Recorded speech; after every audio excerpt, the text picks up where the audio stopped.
right. Hey, what's up, everybody? I am so happy because today we are talking about one of my recent, newest favorite games that I have played recently, and that is Metroid Dread.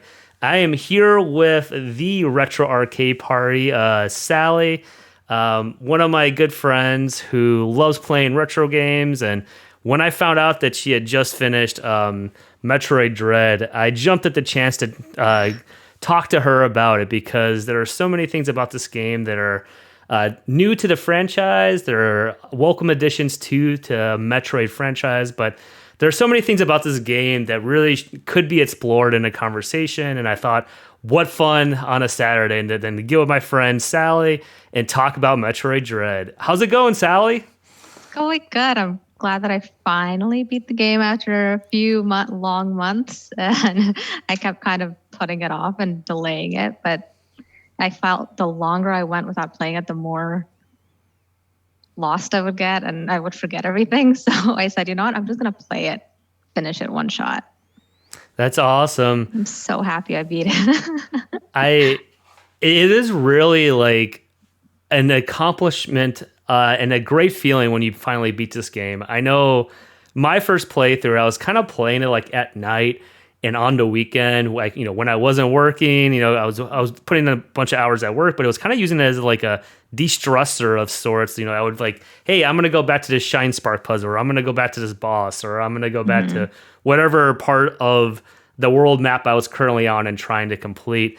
There are so many aspects of this game that are just like, at first, like when you go through it on your first playthrough, in which there is a super high replay factor in here because some things seem really difficult at first, but once you start to like master like the various different abilities, like the flash shift and the space jump and everything else, like they become a little bit easier, but still like there's just so much like of that balance between like challenge and reward that's like, when you finally beat this game, you really do, at least I had this feeling of like, I really did something here. Like I really accomplished something, you know? Yeah, definitely. And I saw when you played through it that it took you just about as long as it took me. So Oh, yeah. I might have been an idiot when I did this. I'm not sure. I'm going to have to go back and review the video, but I was talking to people at the time that were playing it, you know, fellow gamers and just friends that I was describing this game to, and it was almost even kind of hard to describe because it's like, hey, like I'm so excited for this new 2D Metroid side scroller, but at the same time too, it's like this is not what I expected in this game. Like there's like, instead of just being able to go into boss battles and just barrage them with missiles, you actually have to strategically go about the battles, use whatever abilities you have, use the full range of your controller, and figure out like the different phases of every single boss. Because the bosses just don't have like one or two phases; they actually have like some of them like 3+ phases. So it's kind of crazy. In a way, the game makes you evolve in a way, both as you know, Samus, as you're collecting new abilities, but also as you evolve your way of using the keypad. At one point, I was like, "Holy crap! Like I'm using the entire like." Controller here, you know? Yeah, that's very true. But it felt so, when you start learning new moves, it felt so fluid to just chain them all together and use them, like to do the melee attack and then do the grapple all at the same time. It felt really satisfying. Oh, for sure. I playing through it on my second playthrough after having 100% completed the first time, I realized how like bad I was playing some of the bosses and even some of the enemies. Like I was like, man, I did not. First of all, I didn't use the aiming nearly enough on my first playthrough. Like the aiming is so key. When you, especially when you want to shoot the missiles at bosses or other enemies. And I definitely also did not use the melee attack or like the counter attack nearly enough either. Like I didn't realize how powerful that was until like probably like, you know, 75% the way through the game. I'm like, when I started to realize that to beat some of the bosses, some of the soldiers, the Chojo soldiers, you actually had to like counter them at the end in order to beat them. And I'm like, oh man, like I can.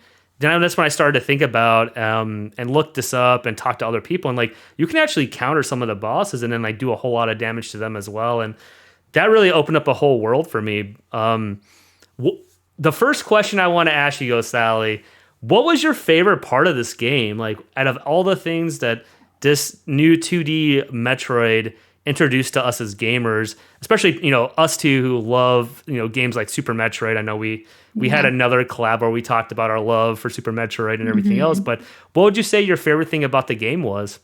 Oh, well, now that I've completed it, even though it was the most terrifying thing, probably the E.M.M.I chases were, frustrating and terrifying, but it's probably the most memorable because that's something we haven't experienced in a Metroid game yet, or at least I haven't experienced a chase like that. And just them, when they find you, they just go after you, and you just get a mini heart attack every time, and you're trying to get out of the way, and they're just there trying to get you, trying to get that split second dodge where you could sneak through them.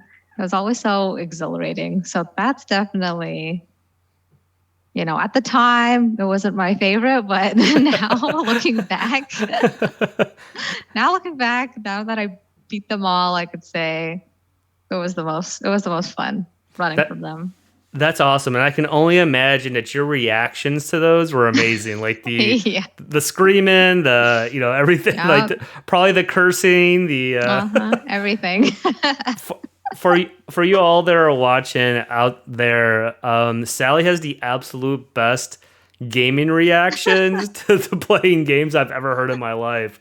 When we played Super Mario Brothers 3 the last time, I seriously had to go back and just make a minute-long straight video of her just reacting to things because that was the best part of the stream. It was awesome. So I can only imagine those E.M.M.I chases. Yeah, I agree with you. I think on my first playthrough, I was like, there were times where, Metroid Dread, the name of it, definitely came through. Like, I dreaded those. Like, and, sometimes, like, they would come out of nowhere. Like, as you were exploring a new area, you'd realize, oh, man, I'm in an E.M.M.I zone, and you wouldn't know where the E.M.M.I was until you looked at the map, and then, like, you wouldn't know what to do because it was a whole new area, so you wouldn't know if you needed to jump or, like, grapple or, do, like, the spider walk somewhere. So, yeah, it's... I will say, on my first playthrough, I only started to... I thought I was kind of developing a good strategy for being able to counter them and get away, but then I realized I think it's actually different for all the different E.M.M.Is, because... Or maybe I'm just really bad at it, because in the earlier E.M.M.Is, it's like super, super quick, like you have to counter right away, and...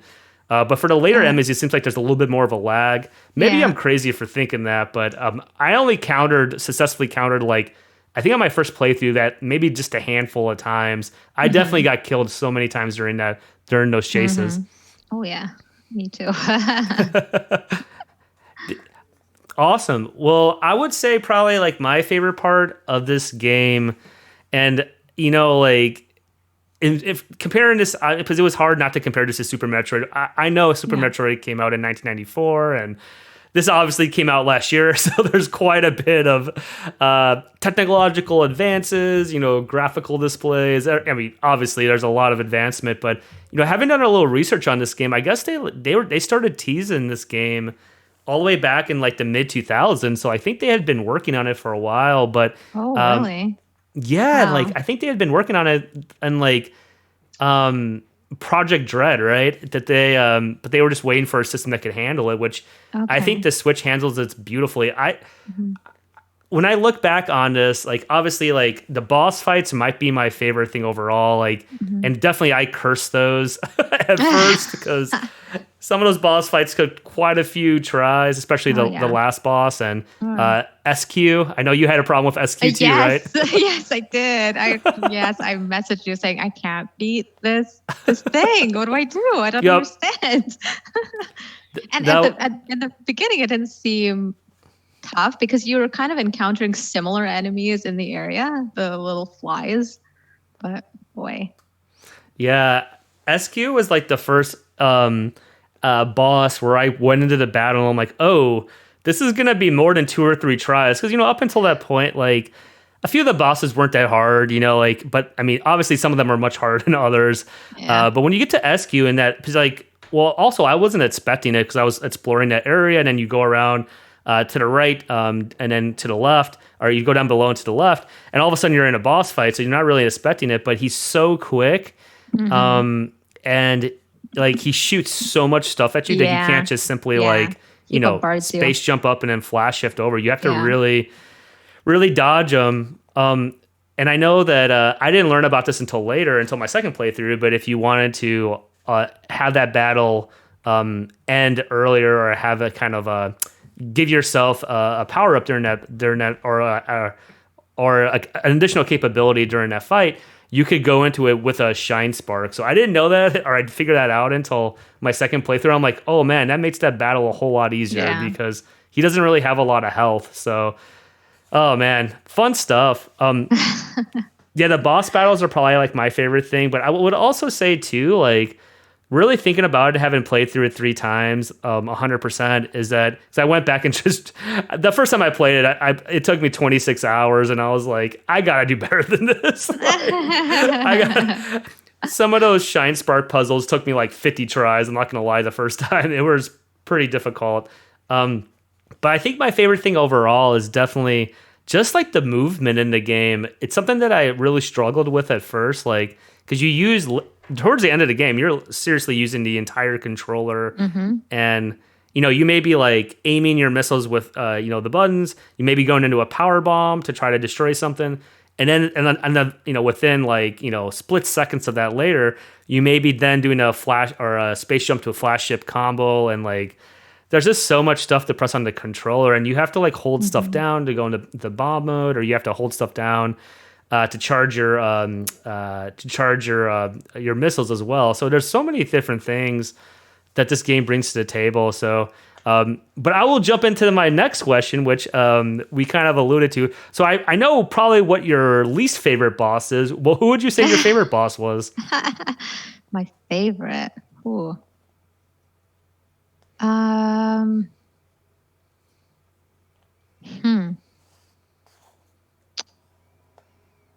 No, I have to think about that one. I didn't think about it. Do you want me to go first? Yeah. If you have it on your in your head, go for it. For sure, yeah. So my favorite boss, and I didn't really determine this until the second playthrough, because like most people, like my first playthrough was full of like, man, the increased level of difficulty is definitely noticeable in this game. But I started to think about that more, like comparing it to Super Metroid and other games, and I'm like, you know what, like I honestly don't think it's the hardest Metroid. I know a lot of people are like, it's by far the most difficult and hardest Metroid, but I think what I realized about the game is that like I had played Super Metroid so many times and gone through it, and just because I love that game, it's my favorite SNES game, is that I kind of forgot how hard it was when I first started that game. Like wall jumping, understanding like the space jump, and then also like how to specifically move around in a way that isn't like jerky or too much, or that's a lot more fluid. So, like my favorite boss in this game, especially on my second playthrough, was the experiment, like the full. I think it's experiment Z number 50 something. Oh, yeah. The one that you have to beat in order to make the world not frigid anymore. Yeah. When you're like, and that's also something that's really cool about this game too, is the storyline. There's actually like a storyline, like you're going through and there's this mysterious person that like totally like just kicked Samus's butt and robbed her of all her abilities, and you kind of have to go through and like slowly remember things, and like slowly remember things about like the different races of the different bird-like creatures on the planet. And I don't want to reveal too much, but you even find out something really shocking at the end of the game, which I guess you could kind of allude to during other parts of the game, but it was really cool. But I really like the experiment boss battle, because as you're going through and you're going through the engrossing storyline, and you're realizing like, all right, well, there's a reason why, they even give you hints, like in when everything's frigid and you can't move in certain areas, they're like, hey, there's there's something that's causing this, something really strong that's causing this in the other area. So you're like, all right, well, this is probably going to be a boss battle, I'm guessing. Yeah. Or, it kind of alludes to it, really sets the scene for it. And then when you go into it, you're like, holy cow, this is like a full screen boss that like has all these different modes. And my absolute favorite thing about that battle, though, is that like the different ways in which you can attack it, it really makes you utilize the full range of your controller. But what I loved about it is if you're able to counter that boss, like after it's doing its flame spread thing, and you're able to get in really close to it. If you're able to dodge all that and then do a counter when it's directly done with that, you can then like ride it around the whole like room and ride it around the platform and just shoot it with ice missiles the whole time. And for whatever reason, I thought that it was so cool to be able to counter it and then like jump on it and like have Samus just like keep on shooting it with missiles. As like it's almost like you're controlling the cutscene a little bit, which I thought was really cool. Yeah, I did not know that. Yeah. So I know SQ kind of was one of those bosses that gave us all a whole lot of trouble. What did you think of the final boss? Oh boy, that I spent almost 3 hours on. Wow. It was wow. It just one of those, you keep doing it and you inch forward a little bit, but even though you inch forward, you know that he has multiple phases. And yeah, it just getting the timing down and knowing what to do and trying to avoid it the best you can. And the thing I found difficult with the final boss is the timing of the melee. There was a sequence, I guess, in the first phase, there's a sequence you have to do. And I think I just happened to get it, and I said, okay, I think I knew what I did, and I kept doing it. And then for some reason I lost it like a few deaths later, and I couldn't get that melee back. And I was thinking, what did I do? I don't understand. What am I supposed to counter this? And I kept missing it. And I was freaking out thinking, but I don't know. Was I doing it wrong this whole time? Yeah, that end boss was something else. I don't know. Like when I first, I had heard from other people that, hey, like this game is difficult. So, I mean, you're going through some of these boss battles and you're like, wow, okay.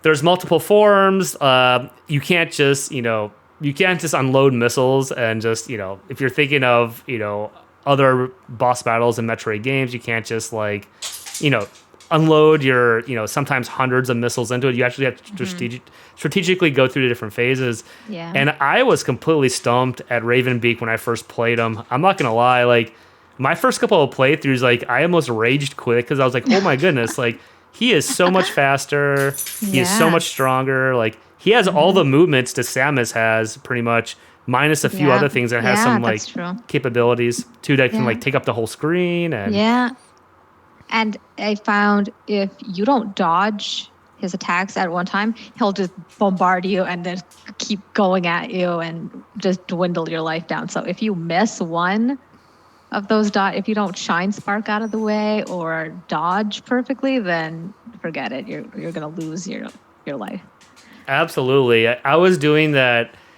That was, I think, on my second playthrough, having played Ravenbeak, it really taught me like how very important space, like the combo of space jump to flash shift is. Because like, if you're being crushed in that battle in the corner and he's just like, like that blue attack and then like punching you and doing all that, everything else, like it can take away all your life in a hurry. So it's like you have to learn to like really quickly space jump and then like flash shift twice over or like however you want to do it. And yeah, that boss was absolutely epic, but it was also kind of refreshing too because like most Metroid games, it's like you get to the end, and if you're used to playing like Super Metroid, which admittedly that was the last Metroid I played before this, so I know there's a lot other Metroids I need to play. So but me too. Like if you're used to like getting to the final end boss and like, oh, it's Mother Brain and I have to destroy the case and then I have to like just shoot a whole bunch of missiles.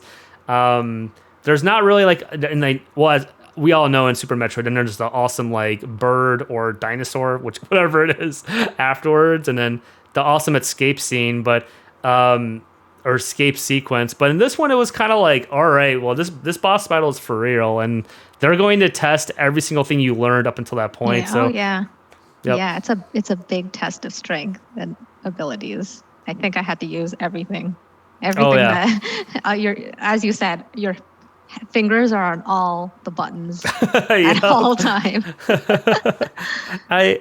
It's weird though because like I feel like this game has and as I was playing through this game, And like my wife was making so much fun of me because like I'm going through this game, like I had to like Sally, no joke, like sit down the controller for like 15 or 20 minutes at a time and just like walk away because like especially for boss battles like Askew and you first face Askew, like is this like he's too fast, he takes up too much of the screen, like what am I supposed to do? And then you realize, oh, you can go in with a Shine Spark, or you can like just barrage him with missiles because like he doesn't have that much health. So I mean, until you learn stuff like that, it's or like until you go through it the first time, you're like kind of freaking out, and you have to like seriously take breaks because like not just SQ, but also like I mean, and I'll get into it in a second, but all the Shine Spark puzzles, oh my goodness, like I don't even think I did one.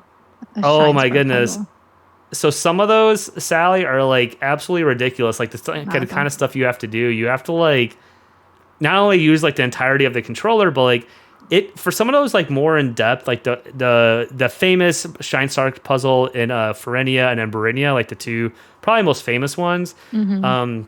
Like it took me for the one at the very end. I didn't do it until the end. I guess there's now ways that speedrunners are doing that Shine Spark puzzle earlier to be able to get the like other items earlier or whatever. Like people are telling me about that now, but like I actually saved that for the last because it was just so hard for me to try it first. But like some of those Shine Spark puzzles like took me like hours even to realize what you were supposed to do. Like so I'm supposed to hold the Shine Spark until here and then like wall jump and then slide and then like like charge it again and then jump again and whatever you have to do in order to get it done, and then eventually like let it go at just the right time. And it was insane. Like but so on the first playthrough when I'm going through those and I'm like, I'm gonna beat this.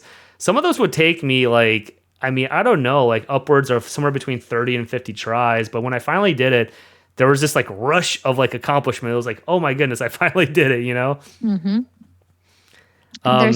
There's some oh no, go ahead, Sally.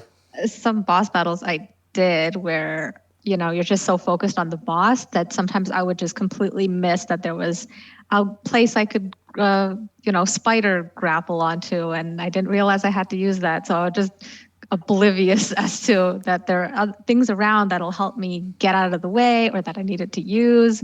So there was, like you said, you had to take a bit of time to just step back and be like, what am I supposed to do? I'm keep getting killed. I need to analyze my surroundings. Absolutely. Yeah. It's a truly a game that makes you like think, but it rewards it so much too, because when you finally get to, you finally beat Ravenbeak after, I mean, I didn't beat him until my 21st try. So, 21st.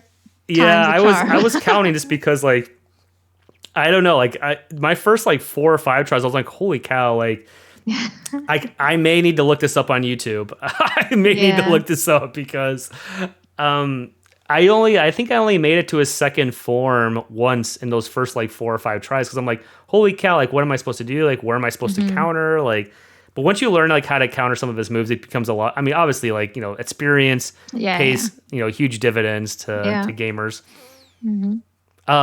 So I have to ask you this question then, because I know we asked the same question during our Super Metroid collab. But what is your favorite area in Metroid Dread? Oh, I would say Barinia. Nice. And what about Barinia do you like so much? I just that's where it's more earthy, right? Yep. With the water, and it looks more, there's more greenery and vegetation, it looks like.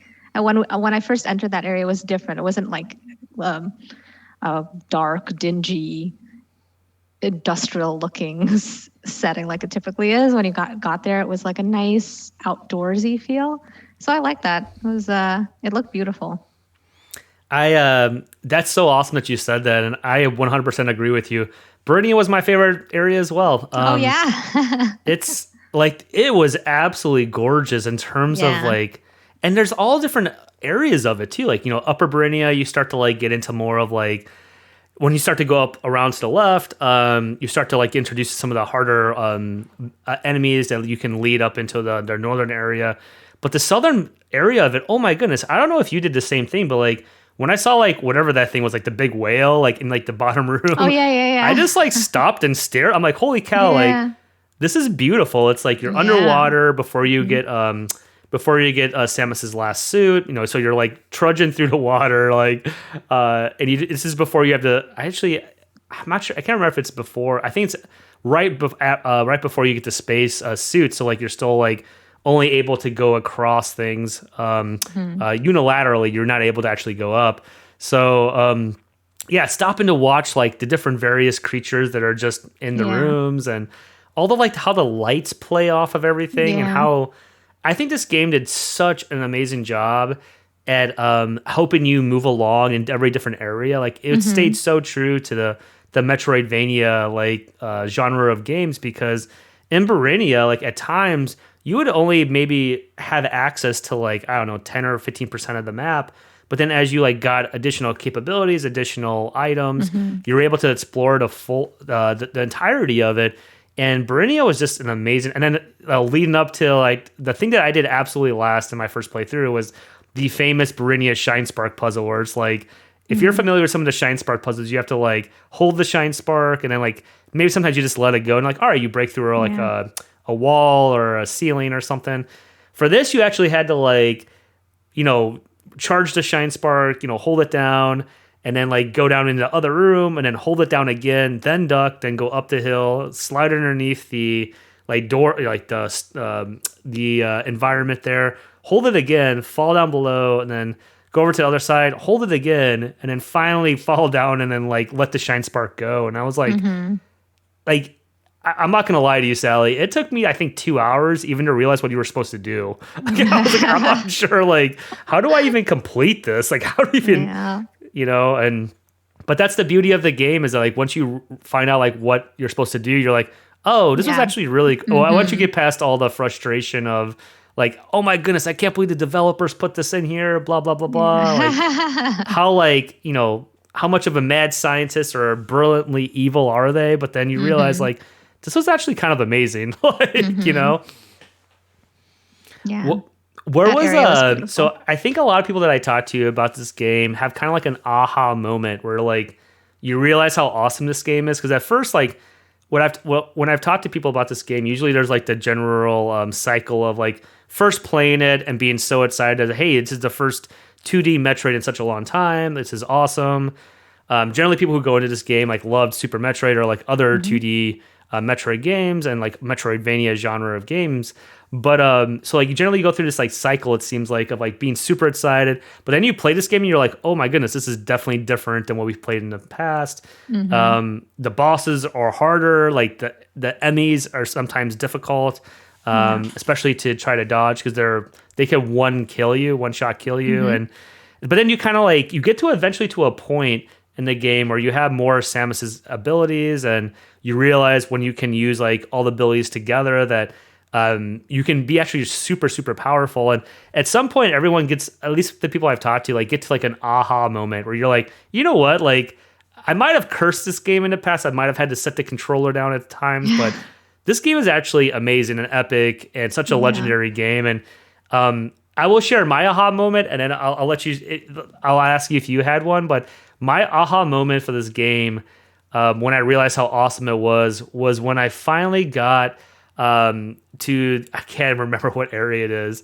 but I got to. I think it's Farinia. Yeah, I think it's Farinia, where like you get to the Mhm. doors of Farinia, and it's kind of like almost like a temple looking Yeah. area, Yeah. and you have to like blast through, and then you realize that there's some like really complicated shine spark puzzle. But you just realize that like the 2D movement, and this has nothing to do with like how difficult the bad guys are or how how complex the shine spark puzzles are. But when you get to that area and you realize it is so beautiful to have Samus 2D character against this 3D backdrop, and you're just Yeah. like, I don't know Yeah. about you, Sally, but when I got to that area, when I was finally I was more souped up, I had like 3/4 of the life bars. I had like a lot. I had enough stuff to make my way through the next part of the game, but I just like stopped and stared at that. I even took video of it, and I was like, this is beautiful. Like this is Yeah. like Like this is an amazing game. Yeah, 100%. I know exactly what you're talking about. That's scene that plays out where, and there's so many times where the cinematic is you have Samus, typical 2D, but then it pans out and you see the beautiful backdrop, and you go behind her to see her perspective, and it just gives you a really nice view of the environment. And they did such a great job with the background of it to look so 3D and as if you could explore it like in a 3D space. It just everything looks so beautiful. I just wanted to take pictures all the time because every place you enter is just absolutely gorgeous. I 100% agree. I mean, Verinia, even like the end area, when you have to face the gold Chozo soldier, like I know like they go up in difficulty. It's like what, like it's you have to face like the double ones, and you have to face like I know twins like were my least favorite. Oh, that's good. So your least favorite one other than SQ are the double Chozo soldiers. Yeah. Yes. In fact, I think about SQ and I say, why was I complaining about SQ? Those twins were because I wasn't getting, it wasn't clicking for me for a long time because they both kept charging at me. And it was always, there was never a point where I could not be between them. They always would sandwich me and attack me from both sides. And it wasn't clicking for so long that, one was doing one attack, the other was doing another attack, and you could kind of play off that. And when that finally clicked, then I was like, okay, I think I could get it. But there was a long time where I was like, I can't beat these two. and after you beat them, you're like, when you finally get the Ravenbeak, you're like, oh my goodness, I should not have complained about SQ or any of these, because like he's like, however many times as strong, however many times as fast, and like he literally has movements where they can take up, or he has attacks that take up the whole screen, so you can't just like stay away from him. And then when you come in close, he also has really dangerous attacks too. I had a similar difficulty with the twin soldiers as first too, and obviously you face different versions of them. So you face different versions of multiple enemies, mini bosses on screen, and it took me a hot second to realize like, oh, like obviously separate them and then like try to attack them and then like move one up onto the platform at once and then like go around them. And the thing that battle taught me was like, and I mean, other than like the aha moment of realizing how beautiful this game is, in a different scenery and a different, environments, my other aha moment in terms of like moves or capabilities came when like, oh, I need to use my flash shift way, way more in battle and movement. Like the flash shift is such like because you can use it up to twice and you can seriously just immediately either get out of a situation or you can even jump and get out of a situation. So like, I think that battle really taught me, I'm like, oh, I have not been using my flash shift enough. Like, and for sure. Oh, that's so cool. So, let me ask you this question, because my wife was making fun of me, and she's like, she was like, Steve, you said so many different times that like you would never play this game again after you 100% completed, because like it took me full disclosure, it took me 26 hours. I'm not joking. I can show you the screenshot. Like when I first went through and 100% completed this game, and there were times where I had to like sit the controller down. I had to like take like, hey, like, I played till 11 p.m. today. I'm not going to play this game till tomorrow after work or tomorrow on the weekend or whenever.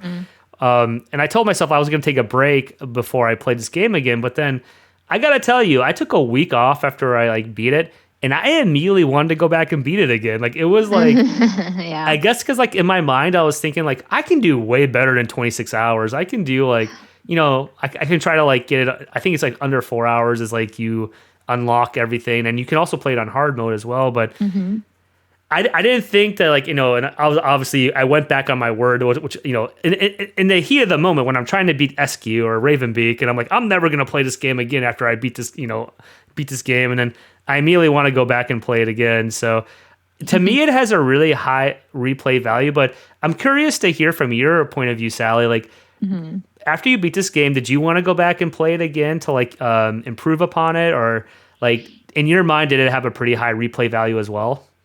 It does, because I am the type that wants to collect everything, but I just a lot of times with games like this, I never have the time to just go back and replay it again.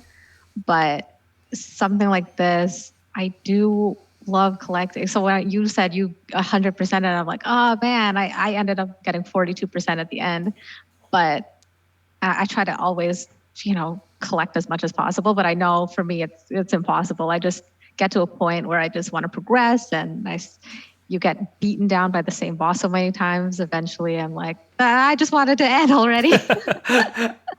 There is absolutely no shame in that. Like I get made fun of this. Like I'm such like a determined, like I don't know, like I'm sure you probably have heard of him, but like a YouTube channel that I've watched for years is the Completionist, like the guy who like goes in. Yeah. I think Jared or Jared, yeah, yeah, and it's awesome. He goes through and like he completes everything. And even watching his episode on Metroid Dread, I was like, wow, okay. Well, I didn't want to. Oh, hey, what's up, Alfie? My dog wanted to say hi.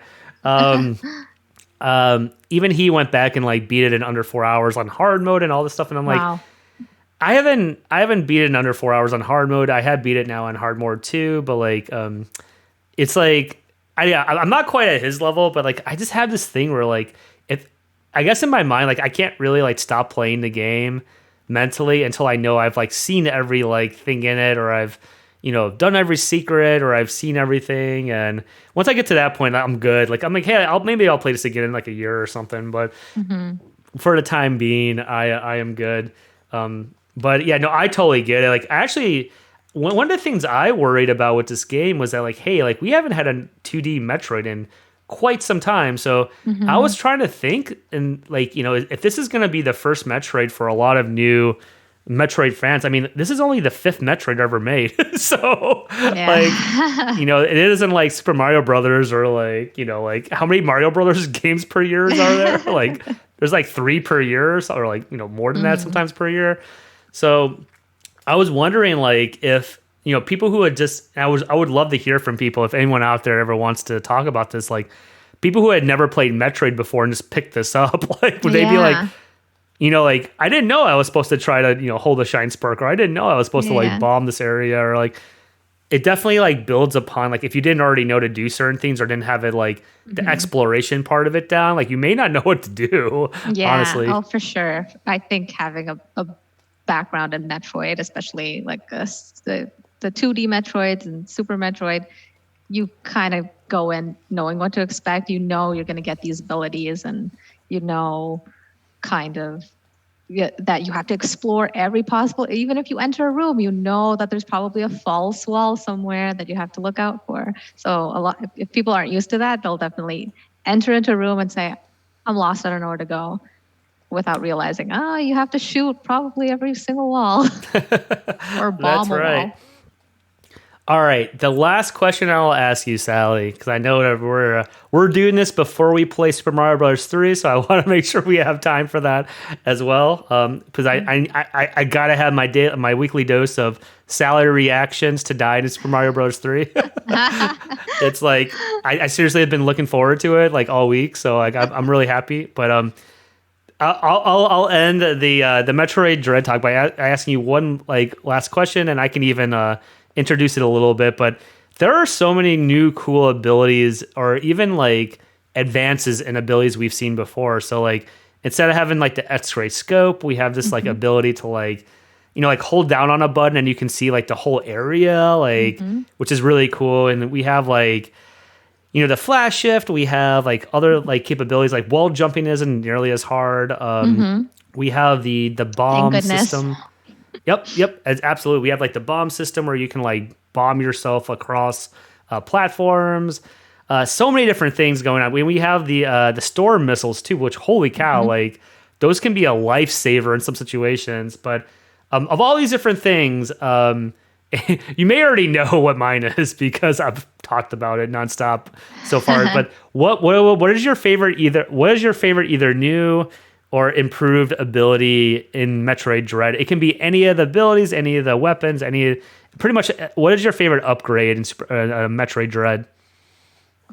Probably the one I mean, when I got the screw attack, I'm always just happy, just bouncing around everywhere. But the shine spark Oh, definitely was yep. very useful, just to dodge, just to avoid enemies. It was just a lifesaver.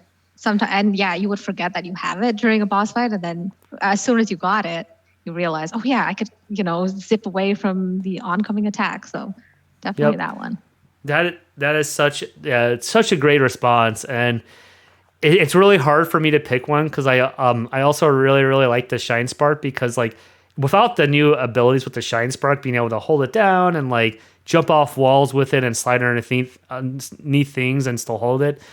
The only thing I'll say about the shine spark that's kind of difficult is I wish, and if Nintendo, if you're hearing me at all, like I wish we could remap our controllers. Like that would be amazing. Oh Like yeah. because I don't know if you ran into this. Like there were so many times when I was trying to do like the darn Sharn Spark, but then I'm like, I accidentally like 'cause you have to hold in the button. Like if I could like remap that to a different button, like other than the joystick button, I would like it would be so much easier to do some of that stuff. I feel like, but I found I that agree hard with with you. the I think the ability to move around and move away from enemies yeah. becomes so huge, and that flash shift, yeah. I mean, it's hands down the flash shift for me. Like it's Yeah. like not even close. Like that's like, and I realized too, like oh man, like I almost felt like oh man, I was such an idiot. Like for like the first 75% of my run, my first playthrough, which was probably the reason why it took me so long, I was not utilizing it enough nearly in order to get Yeah. to platforms or even like to get away from bosses or even to like try to speedrun the game faster because like you can seriously flash shift like choo like or I'm sorry juju like you can only do it twice but in so many different situations. So that's awesome. Sally, is there anything else in Metroid Dread that you want to either say was awesome or say that you didn't like, or was there anything else you wanted to talk about in terms of Metroid Dread? Uh, well, I think one of my favorite encounters was seeing Kraid. Oh Just encountering yeah, Kraid was like, whoa. And they made him look so awesome and epic and gigantic and terrifying. He's just chained yeah, against the wall. And I love that. So I think maybe that was my aha moment was when I saw that yep. and I was able to fight a good old friend. I I cannot believe we went through 40 minutes of talking about Metroid Dread and we did not talk about Kraid. Oh my goodness. This is why you're one of my favorite retro gaming friends, Sally, because I somehow like even during the boss fight conversation did not bring up Kraid. Oh my goodness, yeah. That is amazing. Yes, Kraid is my number two boss, and I mean, like you're not really expecting it. Yeah, Kraid like in Super Metroid and other games is usually by like like a pit or lava or like acid because like usually by that type of area. But I was not expecting it, and all of a sudden you go into the game, you're like, holy cow! Like not only is he terrifying, like he screams at you. He's like chained up and stuff. And it's like it's kind of like you almost wonder like is he being tortured to like kill Samus Yeah, or yeah. like what is the backstory here? And then yeah, exactly. To your point, when you get into like when you fall down in the platform, you get down to his second form. You're like, oh my goodness, this is legit. Like this is like, this is true. Like to Super Metroid, where like or like other games too, other Metroid 2D games too, where like he's gonna take up the full screen and then some. Like he, and yeah, Yeah. what a wonderful battle that was. I have to ask, did you ever go back? I guess there's ways of doing this, but did you ever go back and like sequence break so you could kill him with the morph ball? Did you ever do that? No. What? Appa- Apparently, there's a way that you can, if you have the movements down and you know how to do this, there's a way to get like the grappling beam early and then also the morph ball early and then like backtrack to that battle. Because if you notice, like in his tummy, there's like a little circular area where like, all the Yeah. stuff comes out that's shooting at you. Hmm. I guess what you can do is if you get the grappling beam and morph ball early, you can go back and you can like there's a hidden part of the wall where you can blast and then go through in a morph ball and then you can shoot yourself into his belly and it kills him. What? Yeah, isn't that crazy? What? I didn't know that. Yeah, it kind I of makes have me to. want to try that now. Like I haven't done that on any of my playthroughs, and I mean, full disclosure, I only saw that after like I saw it on YouTube, so I didn't even. I mean, I guess I should have thought like, hey, like like he has a circular part of his belly. Like, it's just wild to me and so crazy how detailed the developers must have been, because they were thinking like, we know eventually people are going to play this game so much, like, speedrunners and people that are playing this game multiple times, that someone's eventually going to discover it. So they actually put it in the game, which I thought was kind of, I mean, that's pretty amazing. But to your point, Sally, though, like I absolutely love the Kraid fight too, and all Kraid, an old friend of ours, right? Old friend, yeah. Everything was just great. Just encountering him, and then his death sequence was great. The fight was just as tough as I expected it to be, but it was his design was amazing too. Just to see him more scary looking and more detailed. I loved it. All right. Well, I know that we're doing the Metroid Dread talk before we play Super Mario Bros. 3, so I don't want to take up any more time to see more hilarious reactions from Sally. So I want to thank Sally so much, Retro Arcade Party, for coming on and like talking to me about Metroid Dread. We will make sure to get this video edited and put up on YouTube soon, so you guys can all see it. If you do not already follow her on Twitch, Instagram, Twitter, and everything else, make sure to do it. She is not only one of my good retro gaming friends, but she posts awesome content. And I know that I'm looking forward to more Elden Ring posts and also other gaming posts as well. Like, you always put out the best content, Sally. Same to you. Awesome. Well, thank you again so much. Thank you guys all for watching ahead of time. Of course, hopefully you guys also liked Metroid Dread, but be sure to let us know in the comments what your favorite parts of the game were, what your favorite bosses were, or what you thought about the difficulty. Did you think the juice was worth the squeeze when it came to the Shine Spark puzzles and everything else, especially the end boss Ravenbeak? And also, what did you think about Kraid? That was, I can't believe we almost went through this talk and didn't talk about that at all until the end. So just goes to show there's so much in this game that you can almost miss talking about very important aspects of it. So with that, thank you guys all for watching, and just remember, damn, it feels good to be a gamer.